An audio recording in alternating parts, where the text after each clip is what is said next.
Hello you beautiful people of YouTube land, we are back with another video and finally we have fit in the coilovers. So if you haven't seen my previous video, probably a couple of weeks ago, we're going to be running Meister R's. Now these are the club race version. I got these from Finlay at finsport.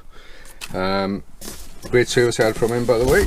And if you were interested, I'll put a link down below for his website, but to be honest, his website is the shop's not running, I don't think, so it's best to message him through Facebook. But anyway, this is what we've got. These are the club race, as I said, 8 kilo front springs, adjustable top mounts, so we can run plenty of camber, and the rears are a coilover spring. So not like the standard setup with a separate shock and spring, and these are 7 kilo. So it's been a long wait waiting to get these, but that means that Ono is now a roller. Well, it's more than a roller, it's been rolling for a while, it's now road legal, so that's taking over daily duties. The Obo is now my little track toy that gets parked in the back drive, so I've got all the time in the world to get on with it. I don't have to worry about compromise through stiff springs, so that's why the suspension is going on now. So, right, if you remember in the last video, I talked a little bit about roll center. So I've been doing some measuring on the mount springs. I'll take you and show you what I've been doing. Right, so I spent a bit of time trying to get the car leveled up front to back because the drive is on a slope. Some on blocks of wood there. And what I've done then is, before I've taken any measurements, I've leveled the subframe, obviously tensioned the suspension here until the subframe is level to know that the car's as equal as I can get it. And this is what I found.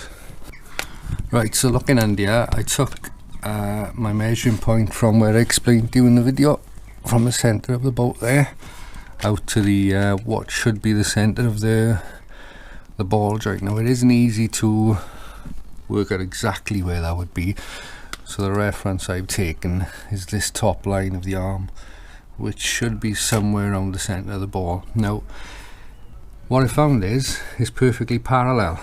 I took it off a spirit level and it looks like the mounting one is parallel. So even though the car doesn't feel perfectly good on the front end, parallel is not catastrophic. It's not as bad as the arms going up, but I'm going to raise the ride height. I'm probably going to add about 10, maybe 15 mil with the coilovers. So what this video will be about, I'll be showing you how I do that by getting the ride height. There's going to be a few tricky things as well. I'm going to be running the top mounts at max camber, which will present a little issue, I think, with getting the adjuster tool in, so we may have to do some drilling and cutting for that. And the other thing is, this is how I took some measurements to start off. I've got paper here where I put my measurements. So what I did was I took measurements from top of the wheel arch to the top of the rim and to the bottom of the rim. The reason I took top and bottom is because when I do a reference to the front, I'm going to be adding a lot of camber, so the top measurement would be a bit difficult to reference to, so it's only a guide. And then I may stick the rear ride height the same and then just raise the front 10 to 15 mil. So I'll use the measurements I got here as sort of a reference to go back to. I know if I'm higher on the front, if I go 10 15 mil higher, I'll check the front wishbone and hopefully it should be good. So less talking, more action, let's get on with it.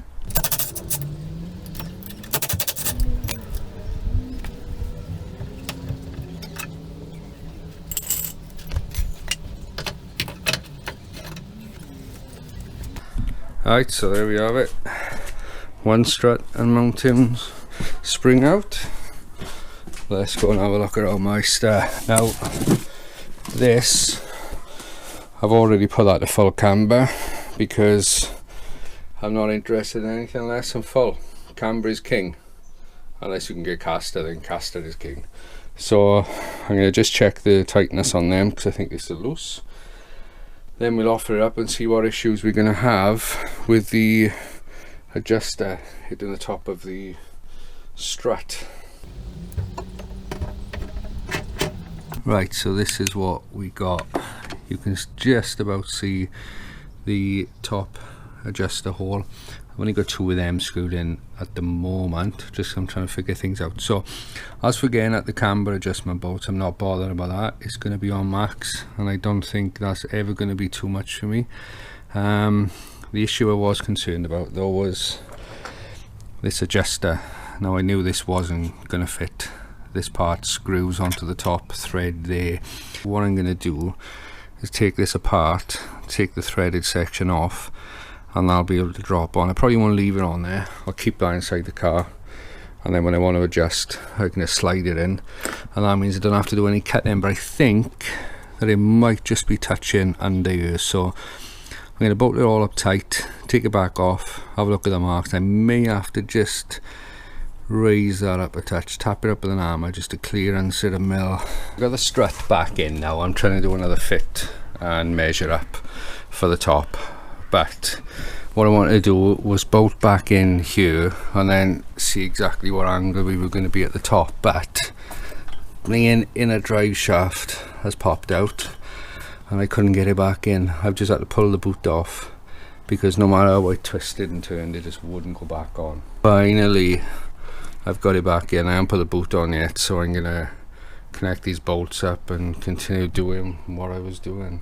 So my plan is not going to work. As you can see, the gap is now too tight. Now we bolted up at the bottom, so I can't get this adjuster in, so I'm going to have to do a little bit of cutting to the top mount. Right, it's off. I don't need to trim a lot there, so I got some needle files. I'm going to try and see if I can just do a half moon back as far as I need.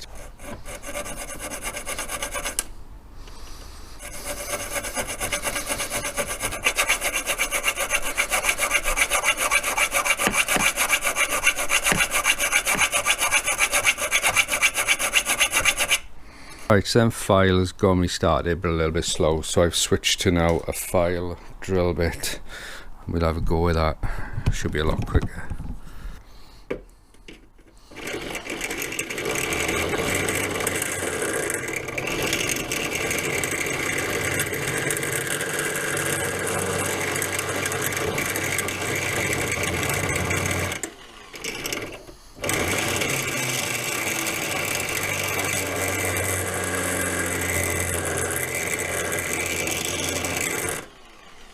Right, that I think will be pretty much spot on. All we will need to get the adjuster in. So what I'm going to do now, drop it back down, I say clean out with a bit of paint, or clean it up, give it a bit of paint, and then finally fit them completely. Right, so what I'm doing now to check clearance at the top is moving this around to far more angles than it's ever going to see when it's driving. And as you can see, we are clearing. Now we got a little confession to make. I tried tapping up the top of the turret and it's solid. So the top of the strut, I filed a millimeter off it. Only one millimeter is all it took, but that was just enough to give me the clearance. So I'm just about to bolt up down here, but what I thought I'd show you is if I push the hub, can you see the range of movement? That is, and now that can affect the camber and tracking quite a lot. So when I bolt them up, I always make sure this is pushed tight in, and then I bolt it up, and that will make sure that every time you tighten them up, you got as much camber as you can, and it'll be consistent both sides, or as consistent as it can be. Right, that is that side complete. We're all on, bolted up. What I've done with this, let me show you in here, is that little bit that's screwed on. I chopped this up a little, well, say scratched it up a little bit, put it in the vise, pried the top off, got them off, put that back on from above. Looks good as new. Let me show you if I put him back in. Now with a little cutout, I can pop him in and do all the adjustments I need. So yes, that is it. That adjuster is sorted. I pretty much had enough for today. That's taken far longer than it should have. I've probably been about 4 hours on one corner, and that shouldn't happen. But when you're doing something for the first time, I was on and off, as you saw, multiple times, working out how much to grind, things like that, and also that drive shaft. So I've had enough for today. I'll see you tomorrow. Right, welcome back. It is a new day and I've been busy for the last couple of hours. Both the fronts are done. They're both on. Same jobby over there, done at the cut. They're done. Camber's looking really good, but we'll go into that more later. For now, the backs, I've taken this side off, so I put in this one on already, and this is the difference. You probably know what your standard is like. It's made up of your spring and your shock when they're separate, but the Meisters are an all-in-one, so it's a coilover spring, so it's a little bit easier to fit. So what I'm going to do now is take off this one, and you've seen me changing the springs and doing that many times now. To drop the top of the shock, there's two 10mm bolts either side. You don't need to take any of the inner carpets off. The inner lining you can leave on. There you are, better with the light. And even with the inner lining on, you can stick an extension bar with a socket on the end and undo the 10mm. So that's what I'm going to do, pop this one off, and then you can follow me as I put it back on.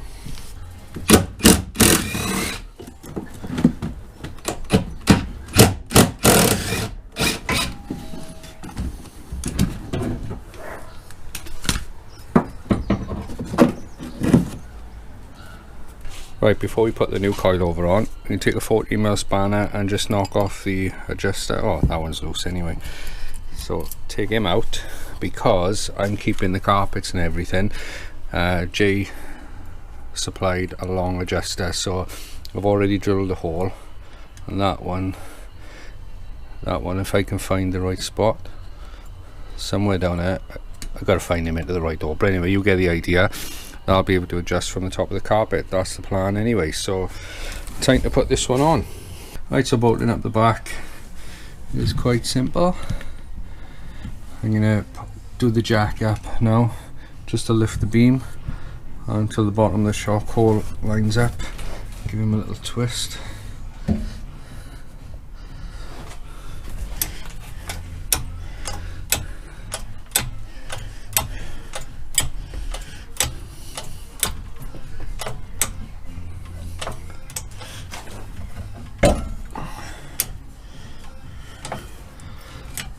Keeping my eye on both sides going in as well at the same time.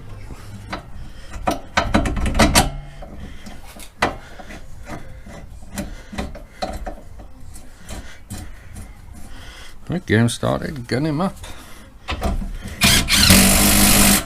I'm just doing the adjusters in the back, and to be honest, so I found it a lot easier just to cut the carpet open. If you can see, the adjuster is sitting down lower than what the carpet is, even though it's a long one, so you need longer than that if you wanted this to work. But for me, that's not an issue anyway.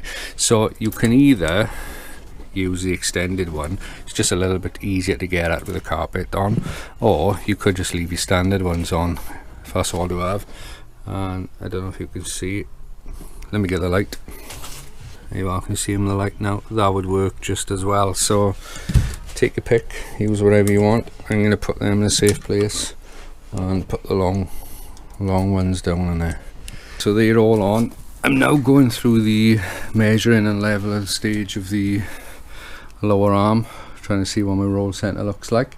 The ride heights that were preset when I bought them were pretty spot on to what I thought would be good. It was probably about 18 to 20mm higher than the mountain springs, but now I've looked at the roll center, I've only got about a 5mm drop from the inner point to the outer point, so I want a bit more than that. When you think of the ride height, let's say it's gone up 20mm and I've only got a 5mm drop, yeah, so what I'm going to do is I'm going to jack it up another 5mm, and then I think I'll probably leave it at that. See how that goes. I don't want the car stupidly high in the air, so if I go up 5mm, I think I'm just going to accept that and see what that gives. The back's pretty good. It's more or less very close to what the mounting springs were at, so I'm going to have a little mess around on there now, jack it up. I got both sides to do, and then we'll have another measure. So to adjust these, you don't mess with anything on these two which are holding the spring up. It's got an adjustable bottom platform, so we slacken this off and then we twist the whole thing. We can raise the height. What I do is I'll take a measurement now from somewhere along here, this gap. I'll add 5mm and see what difference that makes.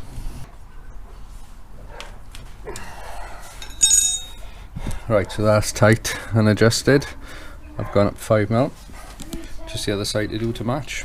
You're probably thinking, am I going to get it corner weighted because I've just said I'm going to match the other side? Well, what I'm going to do is I'm going to get them even. I'll have a corner weighted in future, but I want to do some runs on track first and maybe adjust the rear ride height.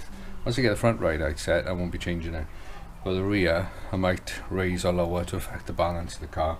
Once I got that sussed out, then I get the corner weighting done. Right, so I've adjusted both sides.